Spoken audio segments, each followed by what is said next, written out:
Glória a Deus. Gálatas, capítulo de número 5, versículo de número 22. Então diz assim, ó, mas o fruto do Espírito é amor, alegria, paz, longanimidade, benignidade, bondade, fidelidade, mansidão, domínio próprio.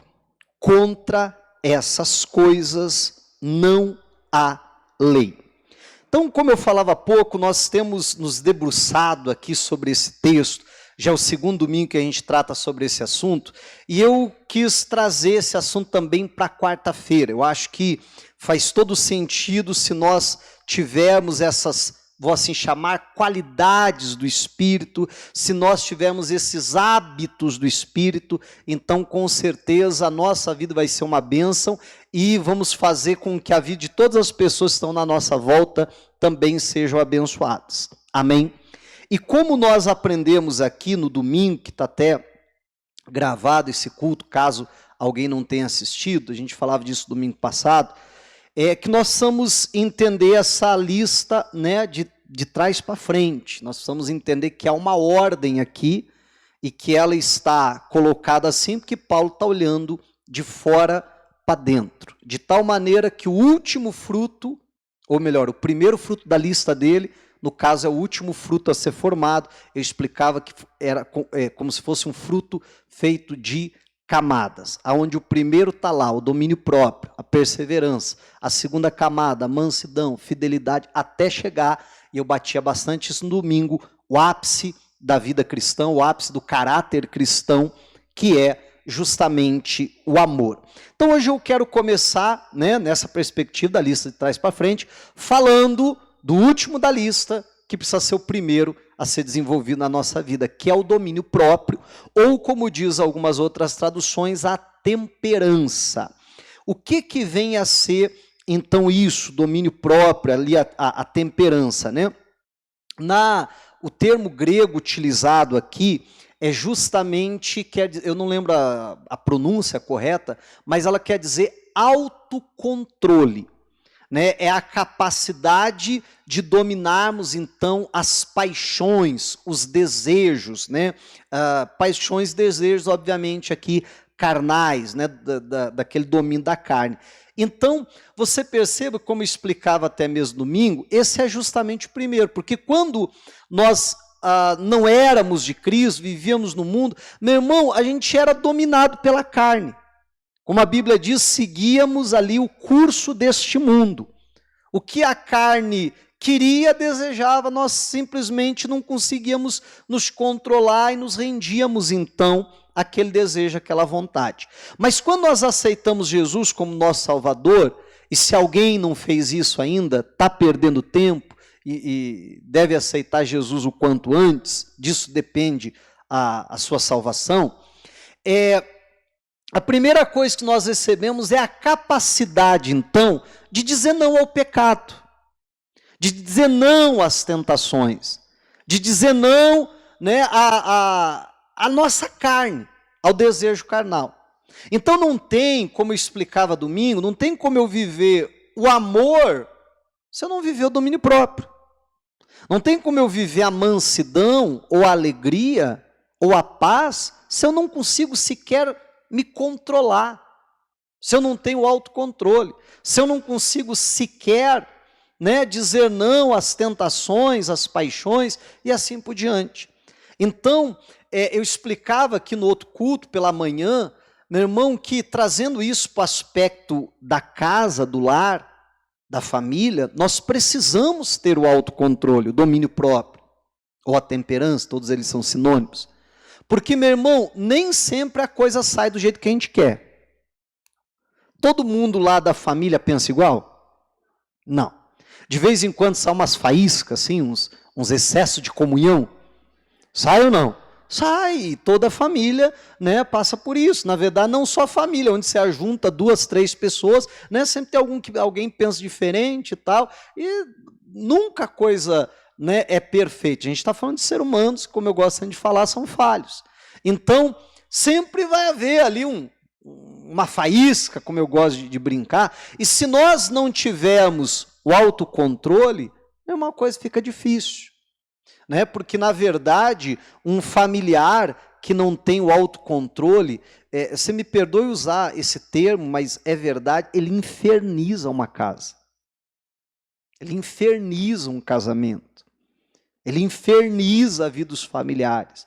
Né? Aquela pessoa assim que, se você contraria a pessoa, alguma coisa, o vulcão explode.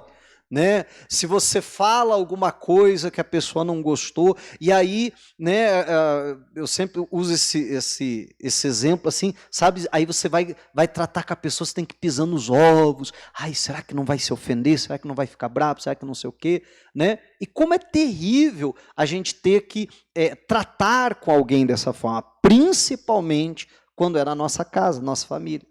Então, quando nós temos o domínio próprio, primeiro serviremos até como exemplo e vamos trazer a mansidão para casa, vamos trazer a paz para casa. Na verdade, o domínio próprio é a base, é o fundamento para que todos os outros frutos possam, ou melhor, para que todas as outras camadas desse mesmo fruto possam se desenvolver. Todas as outras qualidades cristãs, elas possam se desenvolver. A Bíblia diz aqui em Romanos capítulo 8, eu gostaria que você fosse para lá, Romanos 8, 8. Então diz assim, ó, eu vou ler esse versículo na NVI, tá bom? Talvez fique um pouquinho diferente aí do que está escrito aí, mas eu vou usar essas duas traduções hoje, a NAA e a NVI. De vez em quando eu vou trocar de uma para outra. Quem é dominado pela carne não pode agradar a Deus. Entretanto, vocês não estão sob o domínio da carne, mas do Espírito, se de fato o Espírito de Deus habita em vocês. E se alguém não tem o Espírito de Cristo, não pertence a Cristo. Amém? Então a Bíblia diz que se eu sou dominado pela minha carne, se eu não tenho domínio próprio, se não é eu que me controlo, se o que me controla é a carne, as paixões, as concupiscências, os desejos carnais, então a Bíblia diz que eu não posso agradar a Deus. Não tem como eu agradar a Deus se eu não consigo me dominar. Eu gosto de sempre usar essa expressão, eu preciso ser senhor de mim mesmo. Isso é ter autocontrole, é eu ser senhor de mim mesmo. Mas pastor, mas não é Deus que tem que ser senhor da minha vida? Não é o Espírito Santo que tem que me guiar? Como o senhor sempre fala aí, sim. Mas se primeiramente eu não for senhor da minha vida, como que eu posso entregar ela a Deus? Sim ou não? Se eu não tenho o domínio da minha vida, como é que eu posso dar esse domínio ao Senhor? Senhor, eu entrego a Ti o domínio da minha vida. E Deus diz, como é que você vai me dar algo que você não tem? Nem você não tem o domínio da tua vida, você quer entregar a mim? Nem você não tem as rédeas da sua vida, você quer entregar ela a mim? Você está entendendo? Olha que coisa séria. Então eu preciso ser, e aí daqui a pouco a gente vai entender melhor o que eu quero dizer com isso, mas ter o domínio da minha vida, para que então sim eu possa entregar esse domínio a Deus. Porque se quem não tem domínio próprio, meu irmão, a coisa é séria. Quer ver? Provérbios capítulo 16, versículo de número 32. Provérbios 16, 32.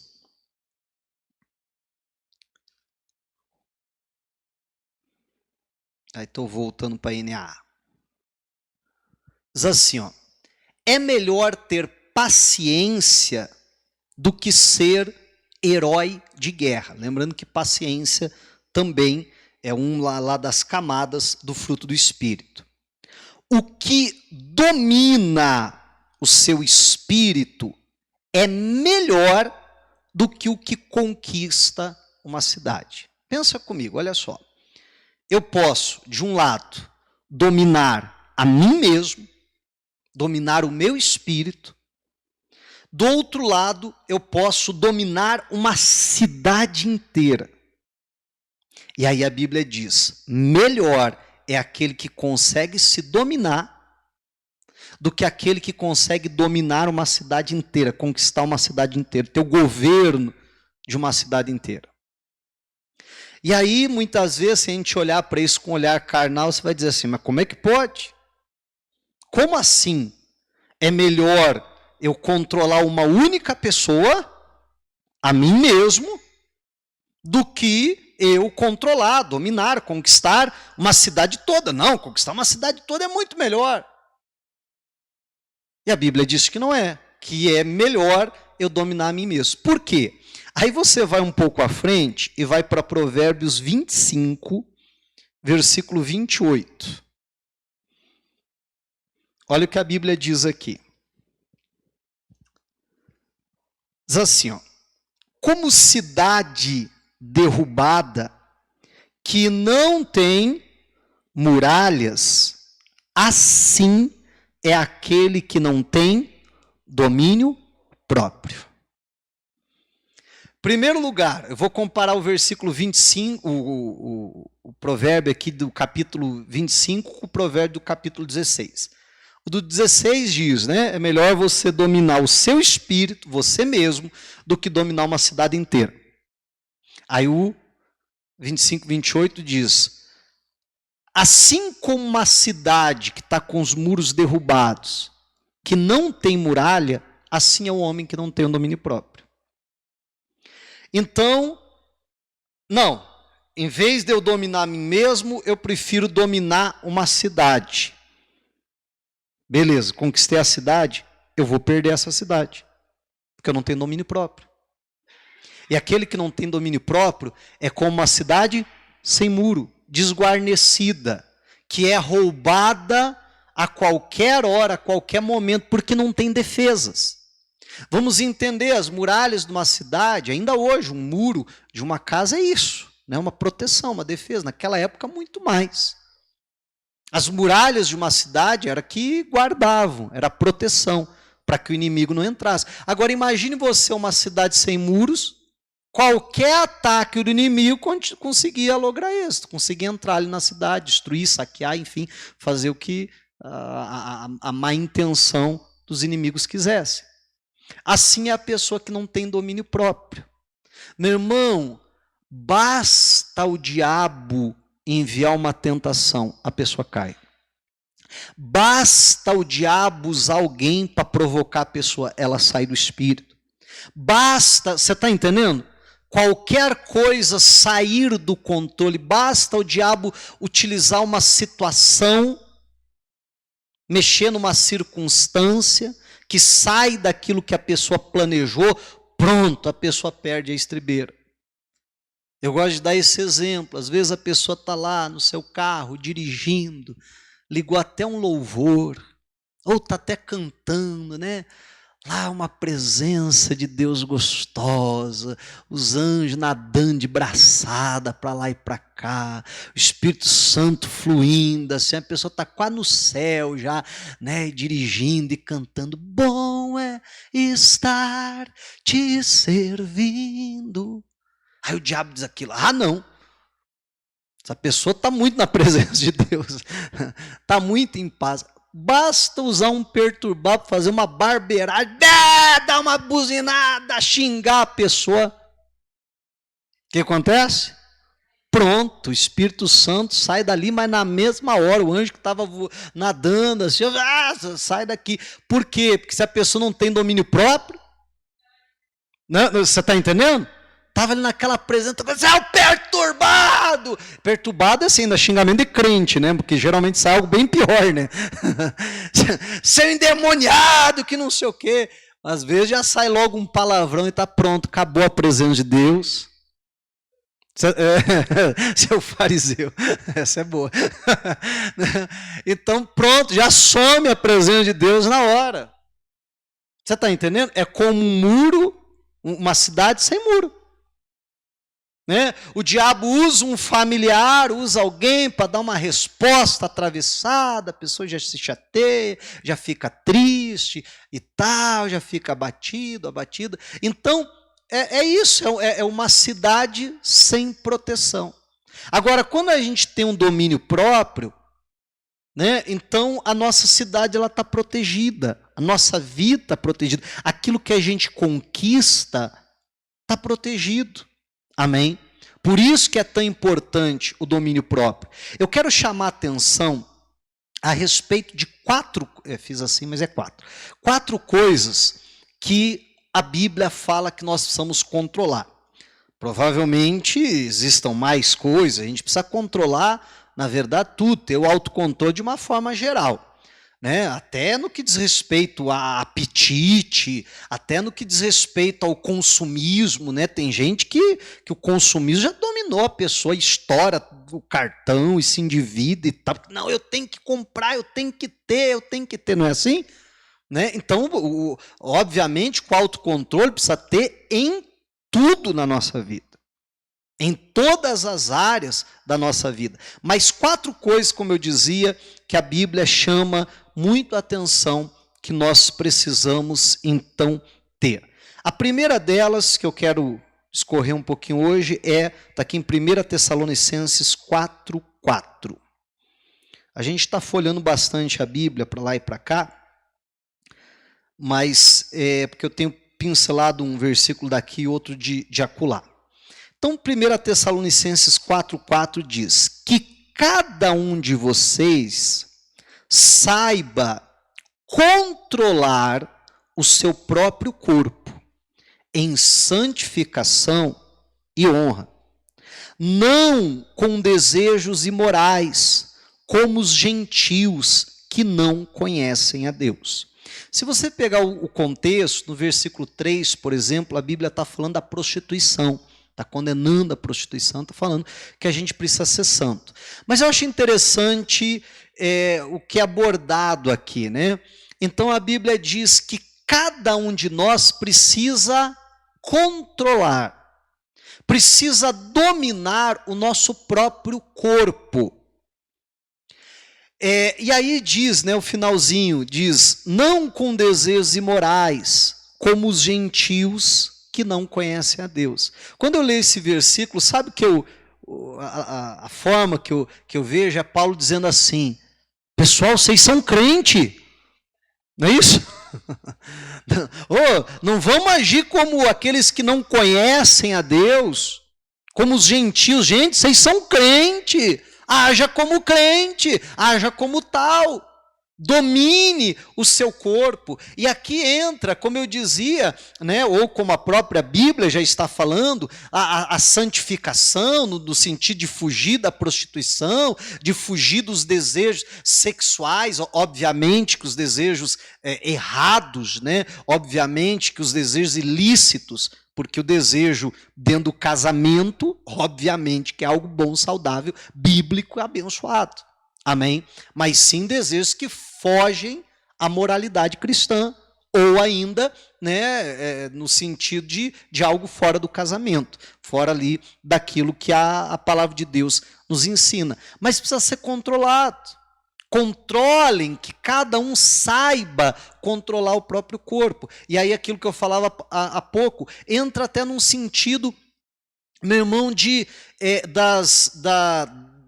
da comida, até da bebida, porque não, eu tenho que saber controlar, não, eu vou comer só o suficiente, não, eu vou dormir só o suficiente, eu não vou ser alguém preguiçoso, meu corpo precisa de descanso, precisa, mas tudo dentro de um controle, tudo num equilíbrio, amém, igreja? Assim como meu corpo precisa do descanso, meu corpo também precisa de atividade física, né? Isso está dentro de eu dominar o meu corpo, de eu ter o domínio, o controle sobre o meu corpo. Aí eu vou subir uma escada, não aguento subir uma escada.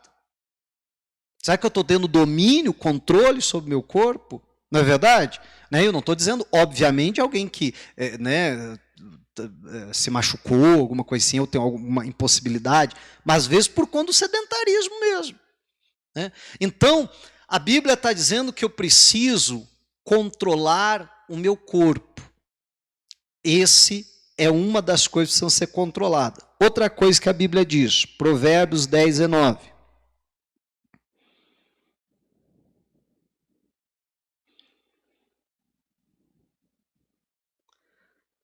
Diz assim, ó. Quem fala demais acaba caindo em transgressão. Mas quem faz o quê? Controla a língua, o que ele é? É sábio. Sabe aquela expressão assim, quem fala demais dá bom dia, cavalo? Né? Meu irmão, a Bíblia está dizendo que quem fala demais não vai faltar pecado, não vai faltar transgressão no meio de tanta fala. Então, outra coisa que a Bíblia está dizendo é que a gente precisa aprender a controlar a língua. Controlar a língua no sentido da maledicência, de não falar mal dos outros, sim, com certeza. Controlar a nossa língua no que diz respeito à murmuração, né? Ficar reclamando, porque o tempo, porque o governo, porque as pessoas hoje em dia, porque isso, porque aquilo, porque aquele outro, porque esse sol aí também, mas também não para de chover, mas está nublado, mas... Você está entendendo?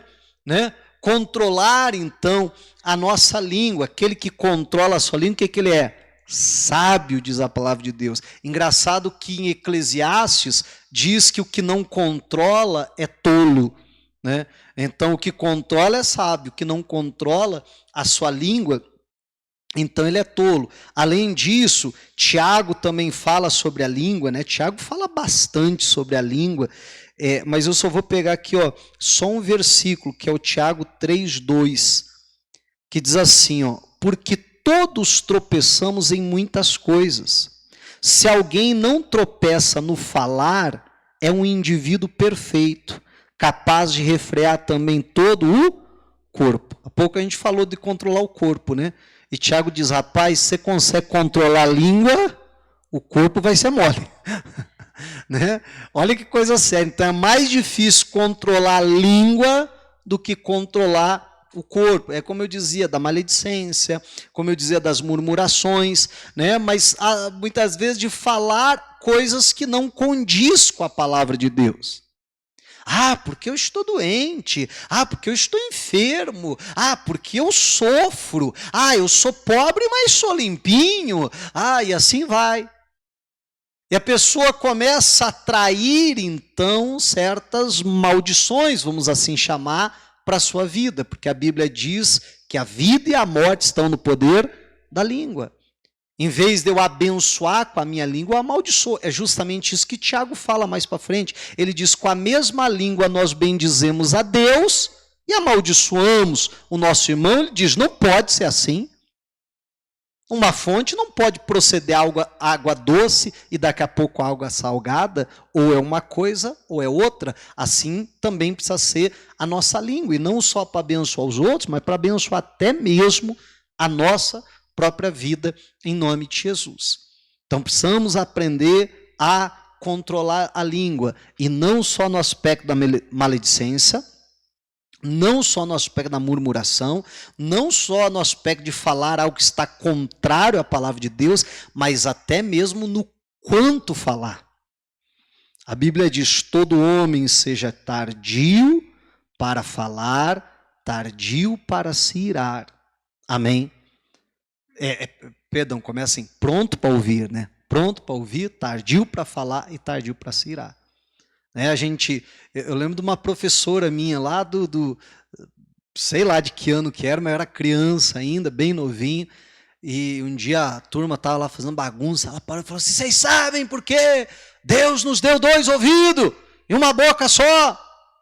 E todo mundo parou, né? Eu parei também, achei interessante. Falei, verdade, nunca pensei nisso, porque 2, uma boca só. Ela falou, porque a gente precisa ouvir no mínimo 2 vezes mais do que fala. E eu fiquei pensando, falei, rapaz, isso faz sentido, né? Tem mistério nisso aí, já diria um bom pentecostal. Né? Então, a gente precisa aprender a ouvir muito mais e falar mesmo, mas tem gente que fala demais. né? Sabe aquela história, entrega o ouro para o bandido, né? De tanto que fala. Eu até brinquei aqui de manhã que esses dias atrás eu estava esperando, né? Estava numa sala de espera e daqui a pouco chegou uma outra pessoa também, né? Com o mesmo compromisso que eu tinha, sentou ali. Meu irmão, não sei se deu 10 minutos que a gente ficou. Eu acho que menos, eu acho que coisa de uns 7, 8 minutos no máximo. Eu sei metade da vida da pessoa.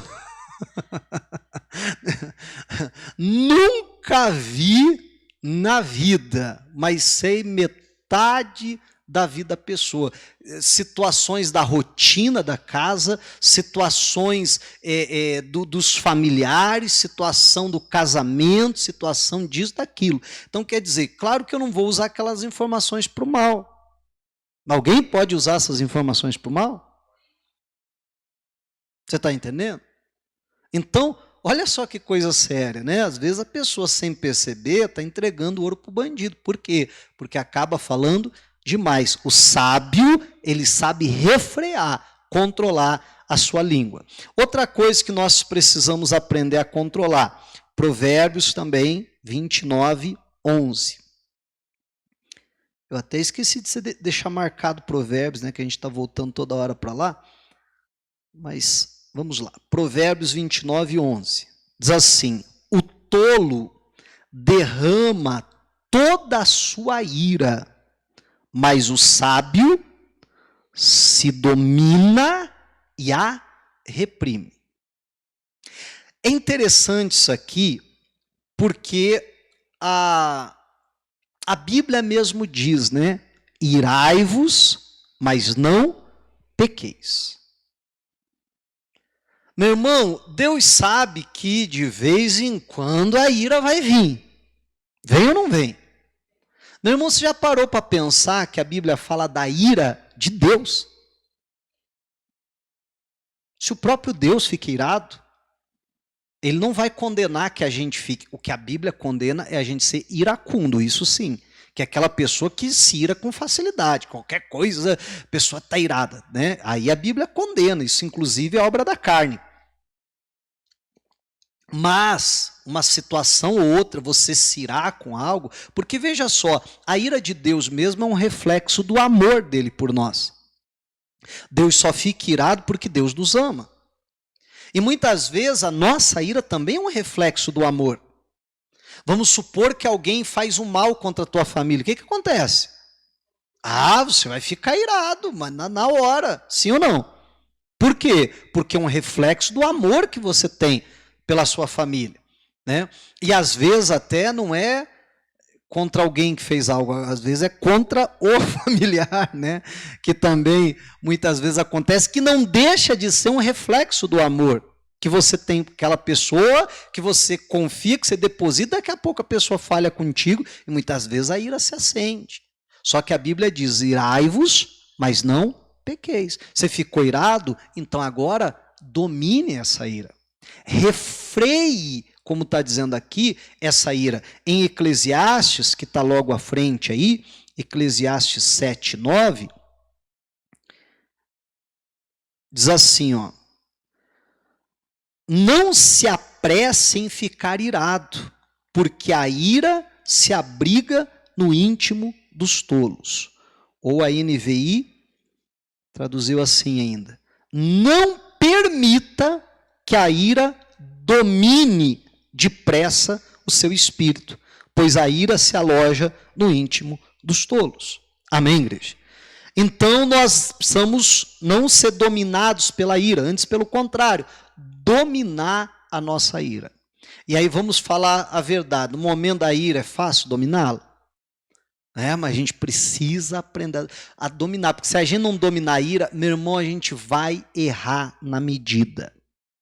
Nunca corrija seus filhos na ira, nunca discuta o seu relacionamento com seu cônjuge na ira, nunca tome nenhuma decisão importante na hora da ira, porque você vai errar a medida, você vai tomar decisão errado e, meu irmão, muitas vezes, em certas situações, depois não tem sequer conserto. Amém? Está irado? Não toma decisão, não decida nada. Não, agora não é hora. Deixa eu controlar. eu reprimir, a hora que eu estiver calmo, tranquilo, aí a gente vai conversar, aí a gente vai tomar decisão, aí a gente vai fazer a coisa.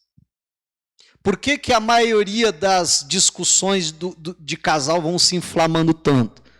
Porque os dois estão irados e quer continuar discutindo. Quer dizer, agora já não está mais discutindo, agora já está brigando, né? Na verdade. É ou não é? Então nós precisamos tomar um cuidado, precisamos controlar a ira. Bom, última coisa para fechar, senão vamos longe ainda, mas Filipenses 4:8.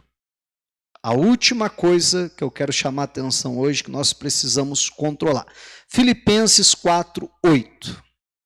Diz assim: finalmente, irmãos, tudo que é verdadeiro, tudo que é respeitável, tudo que é justo, tudo que é puro, tudo que é amável, tudo que é de boa fama, se alguma virtude há e se algum louvor existe, seja isso que ocupe o pensamento de vocês. Diga a glória a Deus. Última coisa, pelo menos que eu quero chamar a atenção que nós precisamos controlar, são os nossos pensamentos. Amém. E aí quando a gente fala isso, e eu já conversei com várias pessoas com problema do pensamento, pensamentos errados dominarem, às vezes pensamentos imorais, às vezes simplesmente pensamentos de fracasso, de derrota, aquela pessoa muito pessimista, não vai dar certo, eu não vou conseguir, aí você diz, irmão, você precisa mudar essa sua mentalidade, você precisa pensar de uma maneira diferente e tal. Às vezes a pessoa até que está debaixo de uma tentação, e vem sempre aquele pensamento e tal, e aí você diz para a pessoa, você tem que controlar o seu pensamento, e eu já ouvi muito assim, pastor, mas aquilo me vem à mente, aquele pensamento me vem, o que é que eu vou fazer? Toda hora eu estou pensando nisso, toda hora isso está ocupando meu pensamento. E a gente precisa aprender a selecionar o que nós pensamos. Na verdade, a gente precisa parar para pensar nos nossos pensamentos. Doido isso, né? Mas é verdade, a gente precisa parar para pensar, mas o que eu tenho pensado? O que tem ocupado a minha mente? E aí eu vou para essa lista aqui, É algo verdadeiro, respeitável, justo, puro, amável, boa fama, algum louvor nisso? Não há. Então isso não tem que ocupar a minha mente. E aí mais uma vez eu falo, perceba que eu preciso ser senhor de mim mesmo. Não sou eu que decido o que eu penso. Não são os pensamentos que me controlam. Eu tenho controle sobre os meus pensamentos. Eu decido no que pensar e não pensar. Eu sou senhor sobre eles. Porque se eu não for senhor sobre os meus pensamentos, como eu entregarei esse senhorio ao Senhor? Amém? E aí, eu li certa ocasião num livro, me parece que é do Kenneth Hagin, mas não tenho certeza. Eu achei muito interessante a analogia que ele faz. Ele diz assim, você não é responsável por um passarinho passar voando sobre a tua cabeça. Mas você é responsável se o passarinho fizer um ninho na tua cabeça. Amém? Vamos supor, daqui a pouco acaba o culto, Deus abençoe, tchau, você está saindo na porta, vem um passarinho, passa, faz um rasante assim na tua cabeça. Você é responsável por isso? Você tem controle sobre isso? Não. Agora, você já imaginou se chega domingo que vem, ou melhor, quarta-feira que vem aqui na igreja, você está bem entrando pela porta e tem aquele ninho de passarinho na tua cabeça, e está o passarinho lá bem sentadinho, assim, está até chocando já. Aí você é responsável ou não? Aí você é responsável, você que permitiu ele sentar ali, ele trazer um gravetinho e mais um, ele formar o ninho dele, e às vezes já está até fazendo uma ninhada já, Então, um pensamento nos passar pela cabeça, a gente não tem controle sobre isso. Às vezes vem pensamentos até de tentação, ou não. E a gente não tem controle sobre isso. Agora, aí aquele passarinho passa e eu fico assim, é, então. Aí eu já começo, você entende? A planejar, a sonhar, a permitir, como a Bíblia está dizendo aqui, ó, que isso ocupe o meu pensamento. Aí eu tenho responsabilidade sobre isso. Sou eu que determino, sou eu que tenho que saber o que é que eu penso ou não. E tem muitos pensamentos que são destrutivos.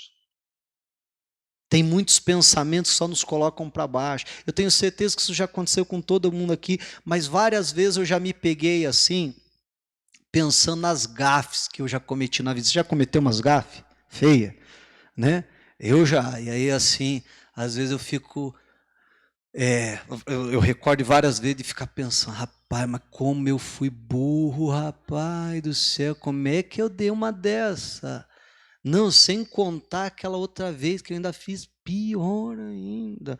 E aí, ó, o ombro vai murchando. Aí você vai dizendo, rapaz, mas como eu sou idiota mesmo e tal. E eu me lembro de algumas vezes assim, já tá bem derrubadinho assim. E daqui a pouco eu parar e falar assim, pera lá, por que eu estou pensando nisso? Por que eu estou ocupando a minha mente com esse tipo de pensamento? Por que eu estou me condenando com essas coisas? Isso está me fazendo algum bem? Vamos lá, vamos voltar lá. Isso é algo verdadeiro, respeitável, justo, puro, amável, de boa fama? Há algum louvor nisso? Você está entendendo em nome de Jesus? Então eu tenho que dizer, não, então isso não vai ocupar a minha mente. Às vezes é aquela mãe que fica preocupado com o filho que saiu, não voltou ainda. Ai, meu Deus, será que aconteceu algum acidente? Será que ele está debaixo de um caminhão? Será que... Não é assim? Sequer a pessoa para assim, olha, eu acho que ele está voltando para casa. Vai ver, Deus tocou na vida dele. Ele estava passando bem pela porta da igreja, estava tendo um culto, acho que ele entrou lá. Eu acho que ele aceitou Jesus como salvador dele. Eu acho que as minhas orações foram ouvidas em nome de Jesus Cristo. Eu acho que daqui a pouco ele vai abrir aquela porta e vai contar, mãe, olha, Deus falou comigo. Às vezes a pessoa pensa nisso. Só pensa na desgraça, não é assim? Vai ver, foi sequestrado, vai ver um carro atropelou, vai ver um OVNI levou ele, foi abduzido, vai ver, não é assim? Então, eu tenho que controlar os meus pensamentos. Eu lembro uma ocasião, eu acho que só tinha o Heitor. Ou se tinha a Heloísa, não, já devia ter ela, pela idade dele, ela já tinha nascido. Mas ele chegou assim, veio do quarto assustado, assim, com o olhão arregalado e tal, e assim, ficou perto da gente, onde a gente morava tinha uma sacadinha, assim, a gente estava naquela sacada, eu e a minha esposa, e ele chegou assim, né, meio assustado, e pela reação dele dava para ver que ele estava com medo de alguma coisa. Eu falei, que foi, Heitor? Ele era meio gago quando era pequenininho, ele falava tudo enrolado, né? Porque ele é muito empolgado assim, e o raciocínio dele acho que vai mais rápido que as palavras ficam um pouco para trás, né? E aí ele falando assim meio enrolado, tal, não, estou entendendo, não, que tem um barulho, tem um barulho. Eu falei, e o que tem um barulho? Ele ficou assim, né? Tipo, é alguma coisa ruim. Aí daqui a pouco, blum, fez o barulho. Era um apartamento, o pessoal de cima estava fazendo barulho. Eu falei, esse barulho? Ele falou, é. Eu falei assim, Heitor, vai dormir, rapaz. Já era noite, ele já estava deitado, né? Eu falei, isso aí é o vizinho fazendo barulho. Aí eu vi que ele, né, já ficou um pouquinho mais tranquilo assim, mas não convenceu ele. Daí, daqui a pouco, blum, caiu alguma coisa. Eu falei, ó, tá com jeito de ser um chinelo que caiu.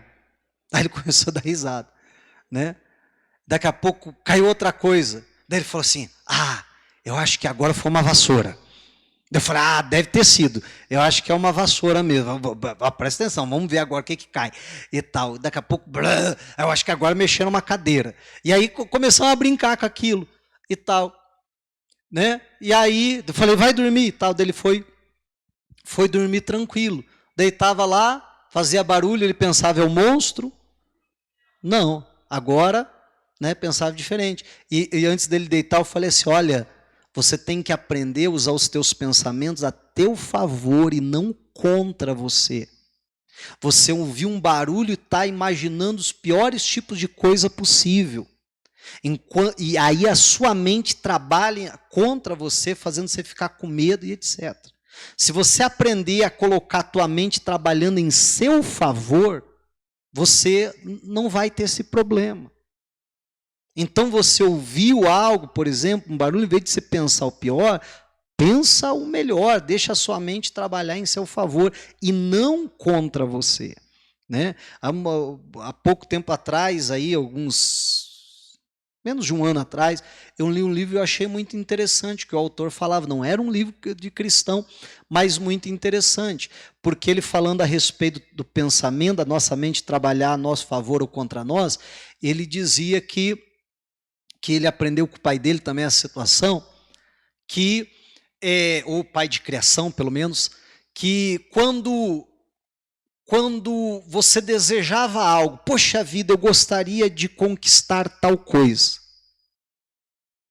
Se eu responder assim, para mim mesmo, né? Se eu pensar assim, ah não, isso aí não é para mim, isso aí eu nunca vou ter isso. A tua mente para de trabalhar. A tua mente põe um ponto final. Isso não é para você.